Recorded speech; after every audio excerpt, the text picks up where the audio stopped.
تم نے جن لوگوں کے لیے گڑھے کھودے اور جن لوگوں کو جا کر پھنسانے کی کوشش کی، انتظار کرو ایسی سخت پکڑ میں آؤ گے کہ پوری دنیا مل کر کے تمہارا علاج نہیں کر سکے، ایسی بیماریوں میں مبتلا ہو جائیں گے۔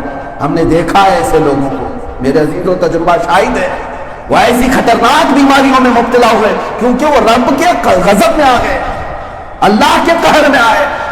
کیا تمہیں اللہ نے ہاتھ پیر نہیں دیے تھے کمانے کھانے کے لیے؟ جاتے خود بھی کماتے خود بھی کھاتے، تم دوسروں کے گھروں کی ٹوہ میں لگے ہو، دوسروں کے گھروں کی جاسوسی میں لگے ہو، فلاں کیا کرتا ہے، فلاں کا بزنس کیا ہے، اس کی تجارت کیا ہے۔ اس میں تو کئی لوگوں کی زندگیاں ختم ہو گئی۔ میرے عزیزو، دین خیر خواہی کا نام ہے، نہ کہ جاسوسی کا نام، دوسروں کو گرانے کا نام نہیں ہے، بھلائی کا نام ہے۔ ان چیزوں کو ہمارے معاشرے سے دور کرنا ہوگا۔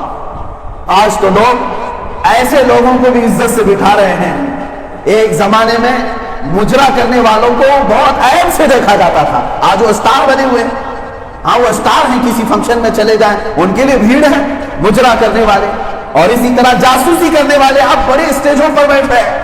بھائی اس سے بنا کر کے رکھو، یہ اچھی پہنچ رکھتا ہے، یہ اچھی پہنچ رکھتا ہے، ان کی عزتیں گھروں میں دعوت ہو تو یہ جاسوسوں کو بلایا جائے۔ ایک وقت تھا ہمارے بزرگان دین ایسے لوگوں کو اپنے معاشرے سے دور رکھتے تھے اور وہ چھپ کر کے کام کرتے تھے، آج یہ کھل کر کے کرتے ہیں، کھل کر کے کہتے ہیں، اور اس پر بھی لوگوں کو ڈرانا، بلیک میل کرنا، اگر تو یہ سب چیزیں نہیں کرے گا تو میں تو تیری خبر دے دوں گا وہاں جا کر۔ عزیزان گرامی، یہ مومنین کے جینے کے انداز نہیں، بدلو ان تمام حالات۔ مومن جو آیا ہے دوسرے کی خیر خواہی کے لیے آیا ہے۔ آپ کو میں ایک حدیث پاک سناتا ہوں، کتنا بڑا یہ معاملہ ہے۔ حضور پاک صلی اللہ علیہ وسلم جنگ خندق سے جب واپس آئے تو یہودیوں نے جو ایگریمنٹ توڑا تھا حضور کے ساتھ، یہودیوں کے ساتھ حضور کا ایک ایگریمنٹ یہ ہوا تھا کہ ہم سب ساتھ مل کر لڑیں گے مدینے کی حفاظت کے لیے، تم بھی مدینے میں رہتے ہو، ہم بھی مدینے میں رہتے ہیں، باہر سے اگر کوئی آیا تو ساتھ مل کر لڑیں گے۔ لیکن ان یہودیوں نے حضور کو دھوکہ دیا، مکہ کے کافر اور دشمن جب آئے تو حضور کا ساتھ چھوڑ کر ان کا ساتھ دیا، تو ظاہر سی بات ہے جب دھوکہ کیا تو اب ظاہر سی بات ہے اب فیصلہ ہوگا ان کے خلاف۔ جنگ میں حضور کو فتح ہوئی، اب صحابہ کے ساتھ حضور بیٹھ کر کے مشورہ کرتے ہیں رات کے وقت، یہ دھوکہ دینے والے غداروں کے ساتھ کیا کیا جائے گا۔ تو رات کے وقت فیصلہ ہو گیا، فیصلہ ہو گیا کہ کل ان کے ساتھ کیا کرنا ہے، اور رسول پاک صلی اللہ علیہ وسلم نے سارے صحابہ سے فرمایا یہ راز کی بات ہے، کوئی کسی کو نہیں بتائے گا۔ صحابہ سب سہم گئے، ہاں حضور نے جب فرما دیا تو کوئی کچھ نہیں کہتا۔ رات کو کیا فیصلہ ہوا، صحابہ سب اپنے سینوں میں لے کر چلے گئے۔ یہودیوں میں کھلبلی مچ گئی تھی کہ رات کو کچھ میٹنگ ہوئی ہے اور ہمارے بارے میں کچھ تو فیصلہ ہوا ہے، وہ ٹو میں لگے تھے کہیں سے کچھ پتہ چل جائے، کچھ تو ہوا ہے، ہمارے بارے میں کیا فیصلہ ہوا۔ ایک صحابی تھے حضرت ابو لبابہ، حضرت ابو لبابہ، پرانی ان کی دوستی تھی یہودیوں سے، ایمان لانے سے پہلے ایک ہی محلے میں رہتے تھے، اب ایمان لائے حضور کے ساتھ رہنے لگے، پھر بھی ایمان تو مضبوط تھا۔ جا رہے تھے وہ یہودی بیٹھے ہوئے تھے، ان کو پکڑ لیا، کہا ابو لبابہ تمہیں پرانی دوستی کا واسطہ، تم ہمارے بچپن کے یار ہو، ہم سب ساتھ میں اٹھے بیٹھے ہیں، بتاؤ کل کیا فیصلہ ہوا۔ حضرت ابو لبابہ نے کہا نہیں یہ چیز میں نہیں بتا سکتا، یہ رسول پاک کا راز ہے، مومنین کا راز ہے، میں نہیں بتا سکتا، دوستی ہوگی تمہاری میری لیکن یہ چیز نہیں بتا سکتا۔ سنیے، ان یہودیوں نے اتنا اصرار کیا، اتنا اصرار کیا، بہت دیر تک ان کے ساتھ پتہ نہیں کیا کیا باتیں کی۔ تب حضرت ابو لبابہ نے صرف اتنا گردن کے پاس ہاتھ لے جا کر اشارہ کیا، یوں اشارہ کیا کہ تمہارے بارے میں فیصلہ ہو گیا ہے۔ سمجھ گئے یہودی کہ قتل کا فیصلہ ہوا ہوگا، اور رسول پاک نے رات میں یہ فیصلہ کیا تھا بوڑھوں کو شہر بدل کر دیں گے، جوانوں کو قتل کیا جائے گا جنہوں نے دھوکہ کیا ہے، غداری کی ہے مدینے کے ساتھ۔ حضرت ابو لبابہ نے صرف اشارہ کیا تھا، راتوں رات پورے یہودی بھاگ گئے مدینہ چھوڑ کر، جوان بھی چلے گئے، بوڑھے بھی نکل گئے۔ اب صبح کے وقت فجر کے بعد حضور پاک صلی اللہ علیہ وسلم کو خبر ہوئی کہ سارے یہودی جا چکے اور ہماری میٹنگ میں جو بات ہوئی ان کو خبر ہوئی ہوگی تبھی تو گئے۔ سارے صحابہ کو جمع کیا حضور نے، میرے آقا نے پوچھا رات کو جو فیصلہ ہوا تھا، میٹنگ ہوئی تھی، وہ کس نے میرا راز افشا کیا؟ مومنین کے درمیان کی بات یہود و نصارہ تک کیسے پہنچی؟ سب خاموش تھے۔ حضرت ابو لبابہ کہتے ہیں یہ خطا تو میری ہی تھی، کھڑے ہو گئے، اس سے کیا چھپانا جو دلوں کے حالات بھی جانتا، کھڑے ہوئے کہا یا رسول اللہ میرے ساتھ ایسا معاملہ پیش آیا، گزر رہا تھا انہوں نے مجھے زبردستی روک لیا اور میں نے صرف گردن کے پاس ہاتھ لے جا کر اشارہ کیا، باقی کہا کچھ نہیں۔ یہاں تو جا کر پوری کہانیاں سناتے لوگ، اور اس صحابی نے صرف اشارہ کیا تھا۔ سنو، اللہ کے نبی صلی اللہ علیہ وسلم اتنے جلال میں آئے، سارے صحابہ سے کہا آج کے بعد سے ابو لبابہ سے نہ کوئی سلام کرے گا نہ مصافحہ کرے گا۔ آج کے بعد سے ابو لبابہ سے نہ کوئی سلام کرے گا، نہ کلام کرے گا، نہ مصافحہ کرے گا۔ چھوڑ دیا گیا ابو لبابہ، یہاں تک کہ ان کی بیوی بھی ان سے بات نہیں کرتی تھی، کیونکہ رسول پاک کا فرمان آیا تم نے ایک بڑی غلطی کی ہے جس کی سزا یہ ہے۔ ابو لبابہ اتنا روئے کہ مجھ سے بڑی خطا ہو گئی، مومنین کا ایک راز میں نے غیروں تک پہنچا دیا تھا۔ اس کے بعد ابو لبابہ نے اپنے آپ کو مسجد نبوی کے ایک ستون کے پلر سے باندھ لیا، ستون سے باندھ لیا، رسی سے باندھ لیا۔ ان کی بیوی آ کر انہیں باندھ دیتی تھی، کھانے کے وقت کھولا جاتا تھا، کھانا کھاتے، نمازوں کے وقت کھولا جاتا، حضور کے پیچھے نماز پڑھتے، لیکن رسول پاک ان کی طرف منہ کر کے بھی نہیں دیکھتے تھے، چہرہ بھی کر کے نہیں دیکھتے تھے۔ ابو لبابہ پر اس طرح تقریباً 30 دن گزر گئے، مہینہ بھر گزر گیا، نہ کوئی صحابی قریب آتا تھا، نہ رسول پاک چہرہ ملاتے تھے۔ وہ صحابی کہتے ہیں اس سے بڑا عذاب میں نے دنیا میں دیکھا نہیں، اس سے بڑا عذاب کیا ہو سکتا ہے کہ جو رسول پاک کائنات کے آقا و مولا ہے وہ مجھ سے نظریں نہیں ملاتے، مصافحہ بھی نہیں کرتا کوئی صحابی، نہ میری بات کا کوئی جواب دیتا ہے۔ 30 دن گزر گئے، اتنا روئے کہ مسجد نبوی شریف کی زمین تر ہو گئی۔ اللہ رب العزت کو رحم آیا، مولا کریم نے اپنے نبی پر وحی بھیجی، اے رسول ابو لبابہ نے دل سے توبہ کی ہے، اسے معاف کیا جاتا ہے۔ آیت نازل ہوئی، خود میرے آقا تشریف لائے، اپنے ہاتھوں سے رسی کھولا اور سینے سے لگایا۔ لیکن اس بات کو سمجھ کر کے چلیں کہ ایک راز کو افشا کرنا کتنا بڑا جرم سمجھا گیا تھا، کتنی بڑی خطا سمجھی گئی۔